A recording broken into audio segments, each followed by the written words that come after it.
I'm sure a lot of you probably like reality TV, and if you're watching this channel, you probably like the paranormal reality shows. And I myself used to be a big fan of reality TV, and I really did think that it was real. And what you've seen was real events happening or transpiring. But the thing that I learned is that reality TV is far from reality than you actually think. And I'll take you back many, many years ago. I was very big into the paranormal, a lot more so than I am now. And I had done a lot on the internet with the paranormal, and I had a website, and I was with a group called the Illinois Investigators of Unexplained Phenomena. Now, this executive producer for a network reached out to me and said, would you be interested in pitching an idea for a paranormal reality show? I've seen your stuff online and I think this would be a good fit. Would you be interested in this? And so immediately I replied back to them. I was excited. I thought, hey, this has always been my dream, and here's an opportunity to do what I love and to share it with other people. So I was pretty stoked. I got together with a film production crew here in my town that I live in, and we started working on some ideas and coming up with different pitches that we could give.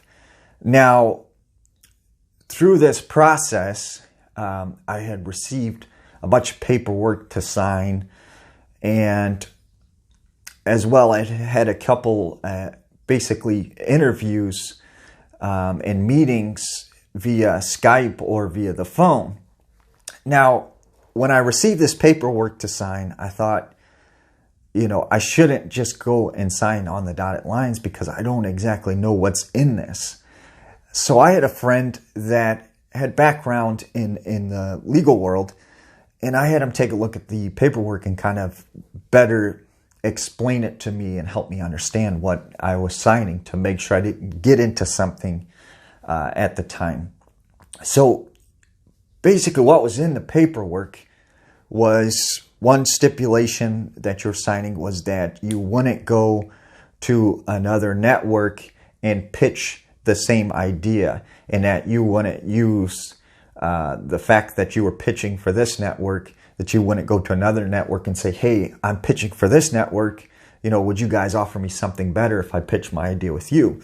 Which seemed reasonable, that seemed reasonable. They just didn't want to get screwed out of a deal. I could understand that. Well, then they said that basically I would sign over all the rights to my idea that I pitched would belong to the network. And then it went even further to go on and say that my name, which I go by Parahan, which is a username that I've created, or a handle that I've created, would also belong to them. And that they would be able to use it for a show in the future, and they would be able to use my idea and produce it as a show and move forward without me, even if they didn't agree to a deal with me. So I thought, okay, that, I'm not comfortable with that, signing over the rights to my idea and signing over my name, Parahan, which I've used for a long time. I wasn't too comfortable with that, but I felt that could be something that could be negotiated and I could work on that. Well, then we end up having a meeting via Skype, and me and some of these executives at the network. And basically they discussed to me, here's what we want the show to be.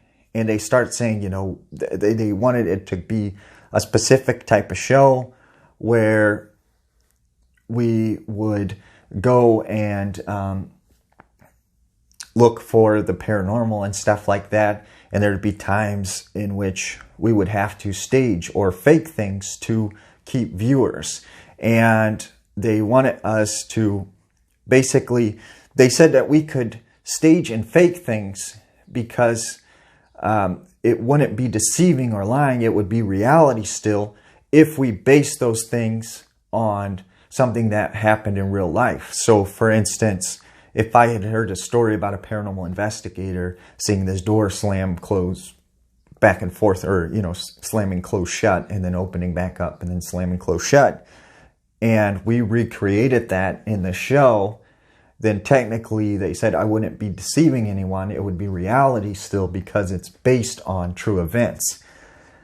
And then they wanted to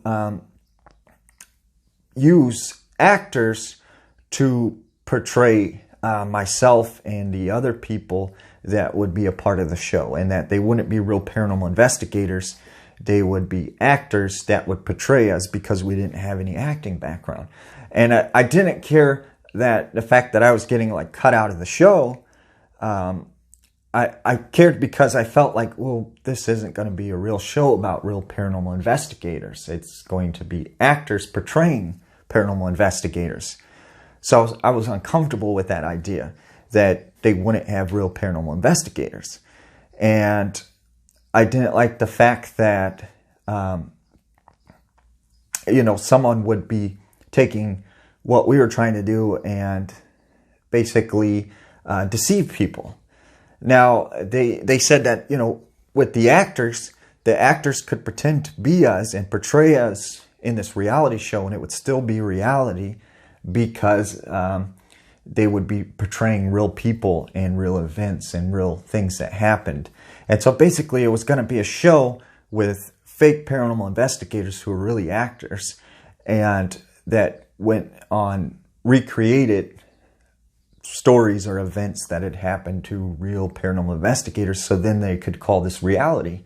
Well, I completely disagreed with that. And as much as I really wanted to do a reality show and have my own show, I felt like it was doing a disservice to what we were doing in paranormal research. And I felt like it basically was a mockery of the things that I had been working towards. And I felt like it portrayed the paranormal world in a bad light, and that it was deceiving to people, and I wanted people to have the truth. And I felt like it would go against my integrity to create false and staged situations and have people that weren't paranormal investigators portray paranormal investigators and try and sell this as reality, like this was really happening. So I completely disagreed with that, and I didn't want to do it. And it sucked. It was sad.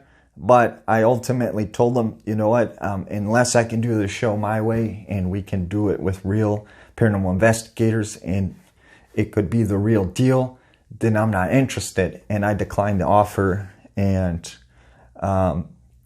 looking back on it, I don't feel bad about it. I don't feel like, I never wanted to get big and famous with the paranormal. But to me, it was more like the fact that they wanted to deceive and lie about what the paranormal world really was. And they end up, going with another show idea, and it's on TV to this day. And, I watch it and I think that it's, it sucks because it's not real. It's not the truth. And I think that people deserve the truth, and they deserve the real credible evidence and real witnesses. And if we can't give that to them, then what are we doing as paranormal researchers or investigators? But that's what you don't understand, is that these paranormal reality shows are 100% fake. And that's what I learned through that process, is that if you look at the beginning of all reality shows in general, there is this disclaimer here. And let me show you this. And it basically says that this is based on real events. It's portrayal of real things that happen, and this is why they can call it reality. So it's not happening in real time. It's just a portrayal of real events. So reality is more so just a portrayal of things that have happened. And so you can't really call it reality TV. And a lot of people don't realize that, is that a lot of these paranormal shows you see on TV, those are actors playing paranormal investigators. And a lot of it is staged and based on true events, but that's not really happening in that show. It's to keep the audience and to get more people to view the show and watch the show and keep the ratings up. And I feel that's very deceiving and misleading, and a lot of people don't realize that. They think that they're watching the real deal, but that's not the case. Zach Baggins actually was an actor, and he went to acting school in Hollywood, and he was cast to play this character who was a paranormal investigator, and he went on to do this Ghost Adventures, and he's actually an actor. He's not a real paranormal investigator. He doesn't have any credentials in paranormal research, yet he is one of the biggest names in the paranormal world, and everybody takes him seriously. But the problem is that show is completely misleading. It's full of false information, and several people have came out and said, you know, on your show you said that this place was built on a Native American burial ground, or that this person died here, when that didn't happen. I own this place. I let you guys come out, and this isn't the true story. You guys lied and deceived. But that's all part of the show. You know, they make things up to keep the viewers. You know, a lot of these shows, Destination Truth, you know, with Josh Gates, he's a cool guy, and I really like him, but he's also an actor. He started off doing traveling shows and doing other shows like food shows, and they asked him, hey, you want to do a paranormal show? And they cast him on this paranormal show to do Destination Truth. Even with, you know, Ancient Aliens, there are people on there, some of them have real credentials, some of them don't. Some of them, they've created credentials for them. And watching Ancient Aliens, I can tell that a lot of information isn't true. I used to be a ordained minister, and I'm very familiar with the Bible, and some of the Bible references on there are not exactly what the Bible says, and they're kind of creating things that aren't there and creating false information. And you can even see it when you watch the show. If you understand and you've read some of these texts, you know that they're making this up and sort of just fishing for viewers. Giorgio Tsoukalos, he's an awesome guy, right? But when you go to look at his credentials, none of it adds up, okay? Because he's written all these books, but you can't find these books anywhere. He's published this magazine, but you can't find a single copy of this magazine. You know, so all of his credentials are made up. And when you look at Giorgio Tsoukalos, he doesn't have a background in archaeology or, you know, science or anything like that. He actually has a degree in sports broadcasting, and he used to be a bodybuilder in, I believe it was Switzerland, and he was convinced by Arnold Schwarzenegger to come here to America, and that he could pursue a career here in bodybuilding in America. And he met Eric Von Däniken, who Eric Von Däniken authored the Chariots of the Gods. But if you look at the Chariots of the Gods, it's basically a copy of several other books that had proposed the ancient astronaut theory way before Eric Von Däniken. And a lot of his theories and ideas came from other books, and he sort of plagiarized a bunch of books and put them together and made it mainstream.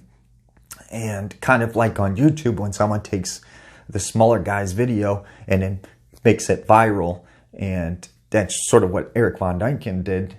And if you look at his background, he's been arrested for fraud and embezzlement, and he's deceived and lied and stolen lots of money from people. And in fact, he wrote his second book, the follow-up to Chariots of the God, in prison. And I mean, if you don't believe this, look this up, you know, do some research. You'll find for yourself that there's a lot of discrepancies when it comes to Eric Von Däniken's credentials and why he's actually considered the main proponent of the ancient astronaut theory. But as you see, when you look at these shows and these things like this, this is all fake. It's all fictional, and it's not really reality. And I think that the problem with this is it deceives people on what the paranormal world actually is and what research is being done and what the truth is. And it doesn't give you the truth to decide for yourself what's real and what's not. But, you know, it's definitely something that is bothersome, that we have all these people that buy into this fact of these reality TV shows, and they think that that's what a paranormal researcher is, and that's what is real evidence, and that these people are legitimate and we should follow them, you know. But that's just part of the world we live in. And I think until we get down to start giving the truth, we're not going to make any strides in paranormal research.